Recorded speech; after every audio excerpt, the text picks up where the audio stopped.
Okay, it's a week after the hurricane, and we're taking a drive through some of the other parts of Naples. Here, more in North Naples, is an area called Naples Park. It's adjacent to Vanderbilt Beach, which is a favorite for so many people. And this is a neighborhood that is definitely in cleanup and recovery mode. It looks like some structures are fine and are focused on landscaping debris, and it looks like others have had maybe more significant issues. And we're going to see different things depending on what street we're on, but definitely a sense of recovery and vendors who are out here trying to help people to put everything back together. This neighborhood can be challenged because it's within a mile of the beach. Yeah, it's very close to the beach. It's very desirable, especially for the VBROs, vacation rentals. Airbnbs, right? Or just, straight out vacation rentals, or people who want to live here for part of a season. They definitely love the proximity to the beach. Bikeable, walkable, if that's a possibility for somebody. And it looks like the water has all receded, and I think a lot of things have already been picked up and cleaned up by the town coming through with trash collection, which has been great. Right. But you can also still see here the impact of the wind and the salt and the water. The trees are here, dried out and browned, and some of them are going to have to drop their leaves as they kind of recover from a... But for the most part, the houses look pretty good. I can't tell from right here how many may have had some, maybe more water damage, and it may be different on some different streets. And the closer we get to the beach, I think that it's going to be more challenging. That's it. As we're driving, we are driving closer to the beach with every block we go. So and we'll see. I'm starting to see things. Here's insulation and walls that were pulled out of a home, not just landscaping debris.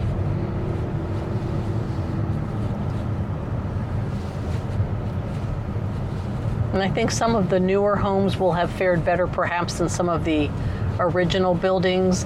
When people rebuild, they tend to build up higher, maybe adding some steps or some kind of interim level before the living level. And some of the older homes are very much here at ground level and susceptible to water intrusion. Now, I'm not sure if we're going to be able to get much farther down, do you think? As we get closer to the beach, you can see which homes just have had, water that came right up the driveways, right into the homes, and I see everything out from mattresses to furniture, all kinds of possessions that people are not going to be able to repair, and they'll have to rebuild and or replace as part of their cleanup. And we see some streets across the street close to the beach that definitely had challenges. Here's somebody who's got an RV out front, and they may be living in that RV right now. Yeah, that's not a bad alternative at this point in time when you think about... You've got to try to keep your family safe and dry.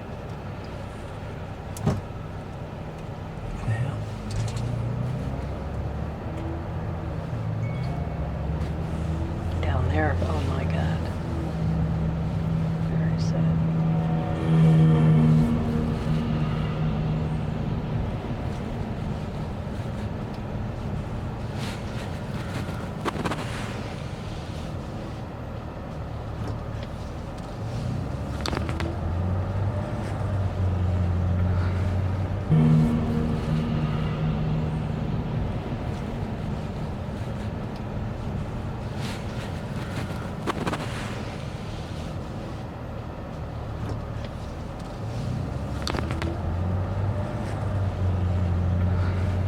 Very, very sad. I mean, this is every single house on the street that's been the whole street's been heavily impacted. And again, so in a beautiful way, so close to the beach and the water, and then so vulnerable to what could happen. And here's a boat sight. that ended up in the wrong spot. right up against that house. I can't get a good view of it. It's getting hit by that.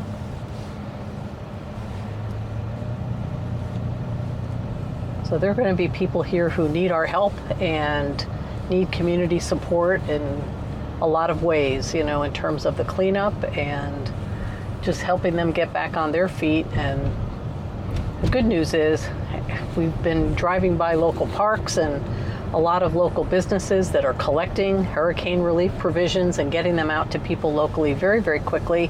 And all of us are pitching in our local communities to try to help make a difference.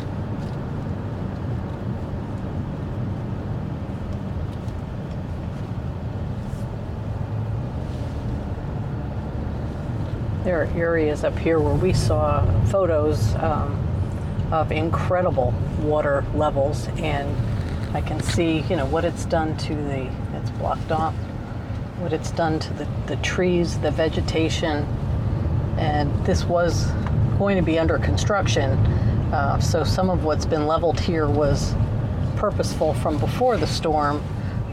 Here's Vanderbilt Beach right in front of us. Unfortunately, we won't be able to find a parking spot to get in there to take a closer look. But that boardwalk that was in there was pretty much removed. Away. You know, it's just all ripped away. So I'm gonna probably just turn around here and not get into people's way.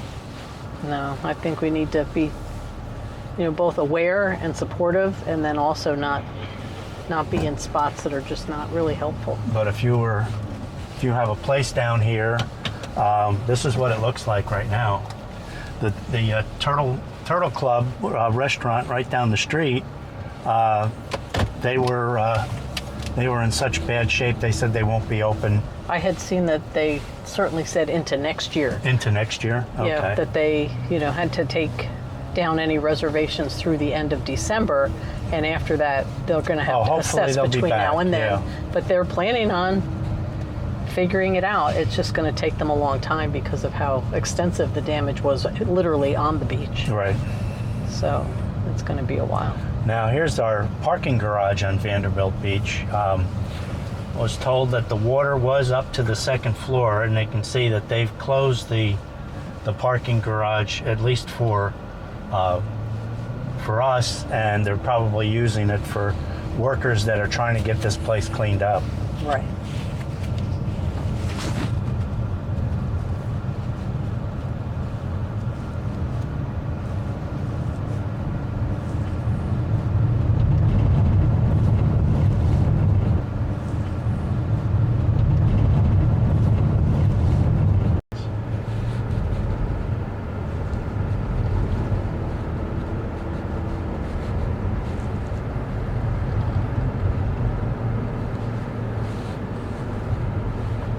Here, as we travel through, you know, one of the really established areas of Naples, Pelican Bay, we can see some devastation to trees and landscaping along the road, and we see high rises that are standing, but it is very difficult as we drive down the street to really understand what may have been happening behind the walls and down the driveways here. We can't get in to get a closer look at that, and, you know, kind of have still concern for people and how they made out when they were this close to the water. A lot of times they have their parking garages underneath, so their homes were spared, but their cars are gone. That's right. And, you know, this is the kind of storm that, you know, economics is put aside. It impacts absolutely every neighborhood, right, every family, every individual in some way. And hopefully, you know, people here are doing okay as well. And what we've been seeing too is that people have been so generous in giving to the community and helping out the people that did not fare as well. So the outpouring has been absolutely incredible. So economically, everybody's taking care of whomever they can. I think everybody who reaches out and helps one more family helps the whole community sort of steer in the right direction to get back on its feet. Right. And, it's just hard to know what suffering people have gone through. Right. We can't always see it in a visual, in a drive in the car. Get a sense of it, but you can't see all of it. And there's still an awful lot of cleanup. I see a lot of sewer pipes out and projects that may have been underway. Here's another carrier with cars. I don't know if those cars are okay or not. This is also a time when a lot of people are trying very hard to go out and support the local businesses. Maybe go out to lunch or something like that, because the people that bring you your sandwich for lunch that afternoon, they may have been dragging out their mattress and belongings from their house that morning.